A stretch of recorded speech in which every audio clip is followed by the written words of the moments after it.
The Creighton Blue Jays pull away in the second half to win against Texas Tech in the Maui Jim Maui Invitational. Hello, everyone, and welcome to Slasher U. I'm your host, Christian Rao, here with my co-host, Steve Feck, and we're going to break down this game that happened on Monday afternoon. Creighton, the number 10 overall team. Again, I think we were talking off air. I think that they would have moved up in the rankings if the AP poll waited a couple hours for this game to finish, but they go to 5-0. They're going to stay in the number 10 spot. They win against Texas Tech 76-65, giving Texas Tech their first loss of the season. This is the 21st ranked team in the nation at the moment, Steve. And Creighton really, at the beginning of this game, the first half, really, it was even. Very aggressive on both sides of the ball. You really didn't know what was going to happen. Come that second half, it was a completely different ball game, 45-34 in favor of Creighton to win this one. Creighton, the aggressiveness on both sides was insane, but Creighton really shined in that second half. Well, yeah, and that's their brand of basketball. I mean, it's in your face defense.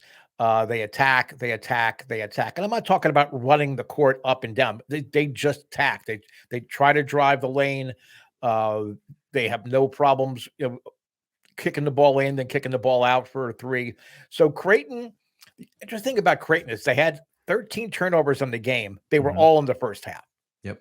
They just played just a sloppy first half, and they were lucky that Texas Tech didn't pull away, more than they actually did. Texas Tech had some issues with shooting, which is potentially going to be a problem for them throughout the year. It's not that they don't have the talent. I just don't know that their players are capable of maybe one player getting super red hot and then carrying a team. I don't know that they have that kind of talent on the Red Raiders roster, but this was the first road game. And I didn't realize that until I was doing some research, after you and I both watched this game this afternoon. Yep. It was the first road game of the year. So they've been at home all year up until today. So I think that's good for them to not only respond in the second half, but have a solid effort come up on the first game on the road. Again, it wasn't at Texas Tech. Yeah, neutral. Neutral. But you're in Hawaii, so that's probably more not intimidating, but it's more of a factor. I'll tell you what, you and I both watched that game. It felt like a Creighton home game in the stands there. The Creighton Blue Jays, they showed up. It was blue versus red. You could really see what fans were which in the stands, and there was way more blue than there was red in that stands. I'm with you. I think that shooting percentage was iffy for Texas Tech. Each of the teams made 27 shots in this game, but Texas Tech shot 13 more shots. So if you're missing 13 more shots, you got to figure that out. That is, look, you stare right at it. That is the prime reason why they couldn't get this one done. And it doesn't help that Creighton shot 45% from the 3-point line, Steve.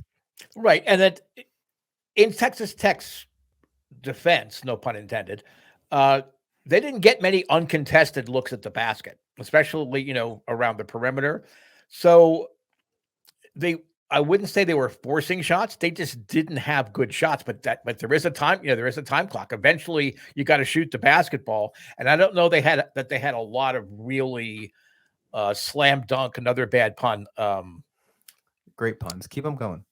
Shooting opportunities. I probably could we could do a whole segment of just puns, but let's not go there. Okay.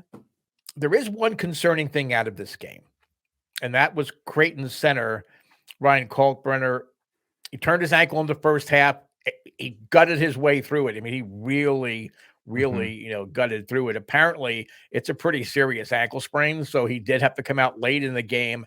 That's not something that Creighton can afford to have. That they need that big man, especially controlling the game around the rim.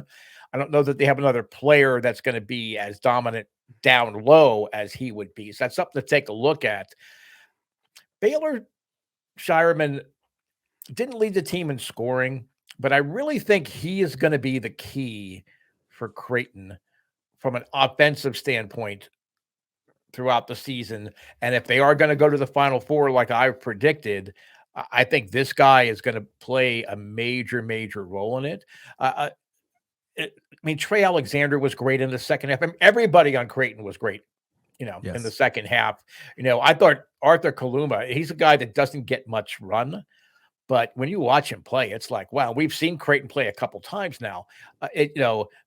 He just, at the end of the day, you look at the box score and say, oh, wow, did he have 18 points? Oh, wow, did he have this many rebounds?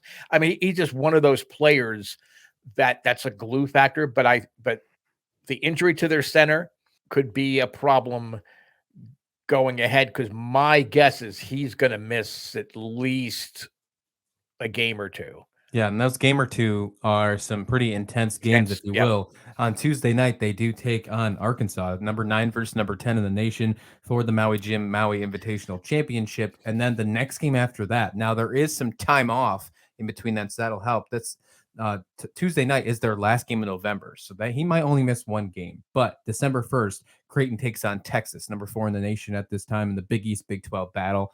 You would hope that if he has to miss any games, he only misses one and is ready to go for that Texas team, because Texas is absolutely on fire. We saw Texas move up in the rankings like no other in this team. Number 4 and number 5, Texas and Virginia.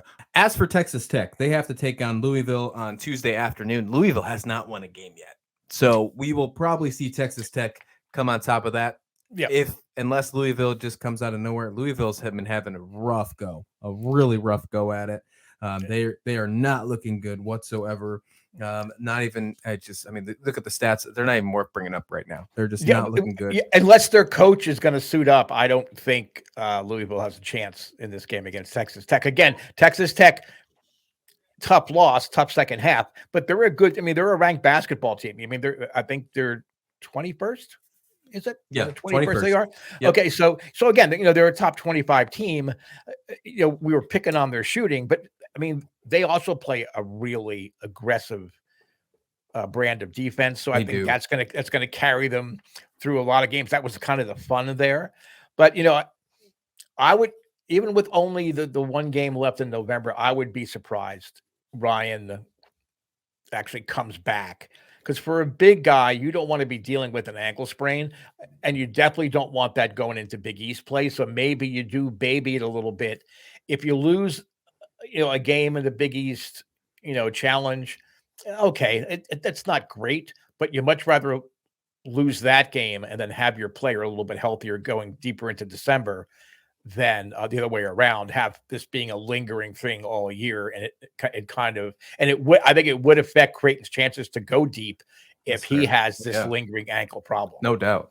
Yeah, absolutely. Definitely need to get that taken care of. If it's something that, if he has to miss a game or two, definitely take care of. You need them for conference play, especially in the Big East right now. They're the favorite to win the Big East, but this conference looks a lot tougher than I think a lot of people were giving them credit for. Villanova's kind of on the down, but UConn looks really good. We're going to see Xavier step up. And I wouldn't rule out Villanova still either. There's a lot. Providence, even though Ken Palm doesn't like them, we like them. So yes, a lot of good things in that Big East. Let us know what you think in the comments below. While you're there, hit like and subscribe if you would. And let us know your thoughts on this Texas Tech and Creighton squad. What do you think about Creighton? Do you think even with the injuries, if that is a long-lasting injury or even if it's just lingering, they can still hold on to this spot? Do you like them against Arkansas? Do you like them against Texas? Let us know in the comments below. And thank you for always for watching SlasherU.